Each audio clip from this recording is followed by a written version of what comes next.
नमस्कार दोस्तों, आप सभी का स्वागत है रिवीजन टाइम यूट्यूब चैनल पे। हम ल्यूसेंट की इंडियन पॉलिटी की सीरीज को डिस्कस कर रहे हैं। टॉपिक है 31।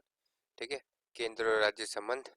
तो पहला क्वेश्चन आता है, संघ सूची और राज्य सूची समवर्ती सूची का विस्तृत उल्लेख संविधान की किस अनुसूची में किया गया है? तो यह आ जाएगा 7वीं अनुसूची में किया गया है। भारतीय संविधान में 3 सूचियों से संबंधित व्यवस्था है, निम्नलिखित में से कहाँ से ली गई है? तो ये ली गई है हमारे भारत सरकार अधिनियम 1935 से। सरकारी आयोग की सिफारिशों का संबंध जो आता है वो किससे आता है? वो आता है केंद्र और राज्यों के बीच संबंधों से। केंद्र राज्य संबंध 1971 में राजमन्नार समिति ने किस राज्य के द्वारा गठित की गई थी? तो राजमन्नार समिति जो आती है तमिलनाडु के द्वारा गठित की गई थी। भारतीय संविधान में राज्य की शक्तियां और कार्य किस प्रकार से विभाजित किए गए हैं? तो यहाँ पे आ जाएगा 3 सूचियों में। ठीक है, और संघ और राज्यों के विधायी संबंधों का संचालन किन सूचियों के आधार पर किया जाता है? तो ये किया जाता है सब संघ राज्य समवर्ती 3 तरह की सूचियां होती है।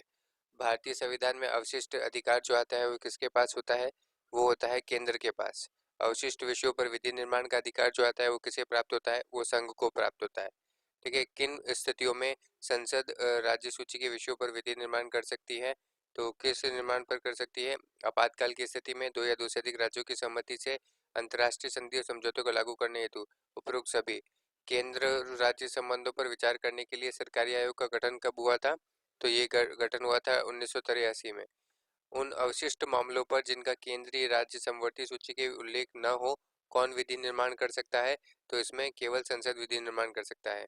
मूल संविधान में संघ सूची में 97 विषय थे। अब वर्तमान में उनकी संख्या कितनी है? 100। पंचायती राज विषय जो आता है किससे संबंधित आती है? वो आ जाती है राज्य सूची से। निम्नलिखित में से कौन सा विषय संघ सूची के अंतर्गत समाविष्ट है? तो इनमें से कौन सा विषय संघ सूची में आता है? जनगणना। विधायी शक्तियों की संघीय सूची में समाविष्ट किसी विषय के संबंध में भारत के उच्चतम न्यायालय के अधिकार क्षेत्र का बढ़ाने का अधिकार किसको है? तो यह आ जाएगा संसद को। अंतर्राष्ट्रीय संधियों के भारत के किसी भाग और संपूर्ण भारत के में लागू करने के लिए संसद का कोई भी कानून बना सकती है? तो इसमें क्या आता है? बिना किसी सहमति के, राज्य की सहमति के कानून बनाई जा सकती है। नेक्स्ट क्वेश्चन, संविधान की जन स्वास्थ्य और स्वच्छता और अस्पताल और औषधालय सूची में आते हैं, किस सूची में आते हैं ये सभी? ये राज्य सूची में आते हैं। भारतीय संविधान के अंतर्गत अवशिष्ट अधिकारों का क्या अर्थ होता है? अवशिष्ट अधिकारों का अर्थ होता है अधिकार जिनको केंद्रीय सूची, राज्य सूची, समवर्ती सूची में स्पष्ट रूप से शामिल नहीं किया गया है, वो अवशिष्ट अधिकार होते हैं। केंद्र राज्य संबंध में विवाद का कारण क्या है? इसमें एक विवाद का एक कारण रहा है। कौन सा कारण रहा है यहाँ पे? तो इसमें राज्यपाल का पद रहा है।